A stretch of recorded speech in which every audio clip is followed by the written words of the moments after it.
Hey, salut tout le monde, bienvenue dans cette nouvelle vidéo. Aujourd'hui, je suis super content, nouvelle revue de produits. La compagnie Neewer m'a envoyé leur moniteur 7 pouces, le F700, un outil indispensable pour ce que moi je fais dans mon travail en nature et en vidéo. C'est un moniteur qu'on va pouvoir attacher à notre caméra pour avoir un écran externe, donc une surface un peu plus grande pour bien voir ce qu'on est en train de photographier ou de filmer. Personnellement, je me sers d'un moniteur comme ça pour filmer et photographier en kayak, par exemple. Et également, dans mon studio, présentement, j'utilise un Blackmagic Video Assist, mais ça pourrait bien changer selon ce que je vais découvrir dans cette boîte. Sans plus tarder, on va faire le unboxing du moniteur et ensuite, je vais vous présenter les différentes caractéristiques. Donc, comme d'habitude, Neewer s'est arrivé super bien emballé dans le shipping. Donc, on a une boîte comme ça ici, des nouveaux collants. Super top. Donc, l'emballage, on a un beau petit contour ici en mousse. C'est parfait. Donc, trop bien emballé, je suis pas capable. Donc, c'est le petit truc que je vous parlais. On a le moniteur comme ça ici. Et dans le reste de la boîte. Et donc, le contenu, on a un petit linge microfibre pour nettoyer le moniteur.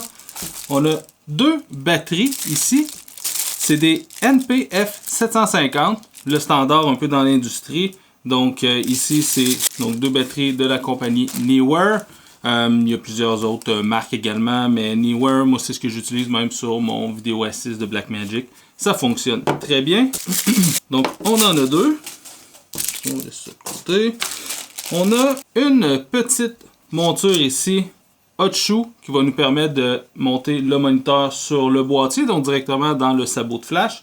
Ou encore, si vous avez une cage comme moi ici, vous avez des sabots qui sont un peu partout sur la cage, donc ça permet de monter le moniteur là-dessus. Et ici, on a les manuels d'utilisation. C'est généralement standard, des moniteurs comme ça fonctionne tout un peu de la même manière. Et ici, on a un câble USB-C qui va permettre d'alimenter le moniteur. Et également, on peut même recharger les batteries avec le moniteur. Donc, un câble USB-C, deux autres câbles USB-C. Donc, un tout petit câble HDMI, évidemment, pour relier le boîtier au moniteur. Souvent, les moniteurs, ça vient pas avec des câbles HDMI, donc c'est bien qu'ils le fournissent. On a ici, ça c'est top, on a un câble HDMI full à micro HDMI, donc pour les boîtiers qui ne disposent uniquement que d'un petit HDMI. Le Z9 a un HDMI plein. Et on a un autre câble HDMI avec une prise encore plus petite. Donc on a vraiment les adaptateurs HDMI pour tous les types de boîtiers. Ça, c'est vraiment un gros plus parce qu'habituellement, il faut acheter ces câbles-là en plus. Donc, on a le moniteur, deux batteries, tous les câbles qu'on a besoin, ainsi que la monture hot shoe pour pouvoir le monter sur notre boîtier. Et on va monter nos batteries, voir si on a de la charge à l'intérieur de la batterie. On va monter les deux. La petite pellicule protectrice. Et donc, on va faire la mise en marche. Donc, sur notre écran, j'ai 36 et 46% de batterie. Superbe, et j'ai la mention non signal. Superbe. Si on va dans les menus. Alright. Donc, si on va dans le menu ici, on a le peaking. Donc, le peaking, ça va nous permettre de faire notre mise au point manuelle. Donc, on a un petit contour rouge qui va apparaître sur la zone de netteté. Ça, c'est super. C'est touchscreen, mais le menu disparaît assez facilement. Donc, on a un histogramme RGB, un histogramme pour la luminosité également. Superbe. On a les meter audio pour monitorer notre audio. Le vector scope, super intéressant pour corriger nos couleurs. On a la waveform. Intéressant. Ça, on va retrouver ça sur vraiment la grande majorité des moniteurs. Le moniteur ici, c'est vraiment une référence. Et l'histogramme, le vector scope par exemple, c'est des sources de référence qui vont nous permettre de corriger notre image, nos couleurs, notre exposition, sans que la qualité ou même le rendu de l'image qu'on a sur le moniteur vienne affecter. Un peu lorsqu'on prend des photos puis on se fie à l'histogramme, qui est vraiment le plus fidèle à la réalité, sans qu'on se fie à ce qu'on voit derrière notre appareil. Donc si je double-clique, j'ai accès à un menu ici, Exposure Assist. Donc là, on va pouvoir sélectionner le zebra, l'histogramme, le vector scope. Ensuite, focus composition, on a le peaking, on a des centres, on peut mettre une croix au centre. la Safe Area. Ça, super intéressant. C'est notre petit contour. On peut mettre un grid. On peut mettre vraiment beaucoup de choses. C'est un peu weird parce que là, je mets un grid. Ah non, ok, parfait. C'est quand on enlève le menu parce que sinon, le grid n'est pas aligné avec le centre. C'est un peu bizarre. Donc, je vais juste revenir ici. Donc, on a notre peaking, Safe Area. On peut le mettre à 90%. Moi, j'aime bien le mettre là. Intéressant. Les grids, le grid, j'aime absolument pas le mettre. J'aime bien avoir le centre. Donc, Safe Area, Center Mark. Il est un peu gros par contre, mais c'est pas trop grave. Lines, audiometer, super intéressant. Ensuite, on peut mettre des LUTs. On a 15 LUTs intégrés dans l'appareil, puis on peut en charger jusqu'à 60. Les LUTs, c'est quoi? Grosso modo, faire une histoire courte, c'est une espèce de preset de couleur et de contraste qui va nous permettre de mieux voir notre image lorsqu'on filme en log. Le log, c'est vraiment c'est un peu comme le RAW, si on veut. C'est le format de vidéo qui va permettre de faire le plus de post-traitement par la suite et plus d'informations là-dedans. Puis souvent, c'est comme un RAW, ça sort super fade, un peu délavé. Et les LUTs vont nous permettre d'avoir une meilleure idée de ce que ça va donner par la suite. Donc on a des LUTs, display setting, on a zoom, freeze, plein de trucs, le ratio, système config, on peut corriger la température couleur. Donc je vais brancher ça avec mon Z9 pour voir, m'assurer évidemment que ça fonctionne bien. J'ai ma sortie HDMI sur le côté et donc l'entrée HDMI. Tac. La prise elle est bien ferme, ça c'est top. Et normalement, tadam, on voit bien apparaître mon viewfinder. Donc ça c'est top. Normalement on irait peut-être plus en mode vidéo comme ça ici. Excellent. Donc ça fonctionne assez bien. On a des petits raccourcis. Si je drag drop, ici j'ai mon volume à droite. À gauche ici j'ai mon brightness. Si on regarde un peu la qualité d'image, vous voyez mon petit setup. Ça m'a l'air quand même assez bien. Bon, c'est difficile, là, je filme un écran avec ma Osmo. Là. Ça m'a l'air quand même vraiment top. Si je veux, normalement, lorsqu'on utilise un moniteur pour filmer, on va enlever toutes les fonctions qu'on voit ici à l'écran, qu'on voit dans l'appareil. Donc, je vais aller faire ça. Le moniteur comme ça ici, c'est une bonne manière de visionner justement son menu.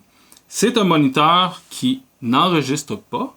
Donc, c'est simplement un moniteur. Si vous voulez enregistrer le contenu qui apparaît dans le moniteur, il faut à ce moment-là avoir un enregistreur externe, utiliser le HDMI out, ou encore acheter un modèle qui va permettre d'enregistrer. Donc, pour faire ça, on va aller ici dans la petite clé à molette. Désolé, mon menu est en anglais. Et on va voir le menu HDMI. La résolution Full HD, Output Range Full, Output Shooting Info. On enlève ça. Et là, à ce moment-là, je vais avoir uniquement mon visuel que j'ai dans ma caméra. Comme je disais, moi j'utilise beaucoup lorsque je fais de la vidéo parce que des fois l'écran n'est pas toujours au bon endroit. J'aime ça avoir des fois la vue sur le dessus via le hot shoe. Je l'utilise beaucoup en kayak également lorsque je vais prendre des photos ou des vidéos parce que j'ai pas la caméra sous les yeux. En fait, je vais avoir la caméra vraiment à ras le kayak et à ce moment-là, ça me prend un moniteur pour pouvoir faire ça. Donc si je veux monter le moniteur sur ma caméra, j'ai la petite monture ici, hot shoe. On a un filet qui est sur le côté et un qui est en dessous également. Donc, je peux juste tout simplement aller en dessous ici. Et sur le dessus ici, j'ai une monture hot shoe, sabot de flash. Et je viens tout simplement serrer comme ça ici. Et ensuite, je peux ajuster mon angle, soit vers l'avant ou vers l'arrière, comme ça ici. Super pratique. Donc souvent, je vais avoir tendance à... Je vais filmer comme ça, parfois à main levée. Et ça permet d'être beaucoup plus confortable, pas avoir la caméra trop proche des yeux également. Et aussi, l'avantage, c'est que la surface, elle fait 7 pouces, contrairement à environ 3 pouces sur l'appareil photo lui-même. Donc on va faire un petit tour des caractéristiques du moniteur F700 de la compagnie Neewer. C'est un moniteur qui a un écran de 7 pouces et qui prend une résolution Full HD, donc 1080p. C'est un écran IPS tactile, bien évidemment, pour avoir accès au menu. Ceci dit, on a une série de boutons sur les dessus, comme la mise en marche, des boutons de fonction, 3, ainsi qu'un bouton retour, un bouton menu, ainsi qu'un plus et un moins pour avoir accès aux différentes fonctions. Sur le côté ici, on a la sortie HDMI l'entrée HDMI ainsi que l'entrée du courant. Petite mention que cet adaptateur-là n'est pas fourni dans le kit. Sur ce côté-ci, on a seulement le filet pour monter la monture hot shoe. En dessous, on a la sortie écouteur pour pouvoir écouter le son ainsi que l'entrée USB-C pour pouvoir alimenter le moniteur. Également, ici à droite, en dessous, on a l'entrée de la carte SD qui va permettre de charger les luttes qu'on veut dans notre moniteur. Le moniteur F700 a une puissance de 2000 nits, ce qui est bon pour filmer en plein milieu de la journée, mais en plein soleil, c'est un peu sur le côté un peu faible. Habituellement, on va chercher plus un 2500 ou même un 3000 nits, mais ici 2000, ça fait très bien pour tout ce qui est filmé en soirée, évidemment, et en plein milieu de la journée si on est à l'ombre. Mais encore là, si vous n'avez pas le soleil qui pointe directement dans l'écran, ça ne devrait pas être trop pire. Le moniteur est assez léger, autour de 450 grammes, mais lorsqu'on rajoute les batteries, évidemment, ça prend un peu plus de poids. On monte un peu plus autour du 900 grammes. Tout dépendant des conditions dans lesquelles vous utilisez le moniteur, la chaleur avec le ventilateur ou encore la luminosité utilisée, on peut avoir une durée de vie des batteries jusqu'à 2,4 heures, donc 4,8 heures avec les deux batteries. Ça me semble assez long et vraiment, je pense que c'est dans les conditions idéales. Mais si on est capable d'avoir 1h30 avec une seule batterie, voire 2 heures, c'est vraiment très très bon. Au niveau des résolutions, à l'entrée, le moniteur va prendre du 1080p, 1080i jusqu'à une cadence de 60 images secondes. Et il va prendre du 4K jusqu'à 30 images secondes. La plupart des moniteurs de ce genre-là, on va retrouver un prix de vente autour de 5, 6, 700, voire même 800 $. Mais celui-ci se trouve à 380 $ plus taxes. C'est un super bon rapport qualité-prix pour un outil qui est pour moi indispensable. Je remercie la compagnie Neewer de m'avoir envoyé le moniteur. J'ai vraiment hâte d'aller l'essayer sur le terrain. Comme je vous disais, j'utilise beaucoup lorsque je fais mes vidéos et surtout lorsque je fais de la photo et de la vidéo en kayak.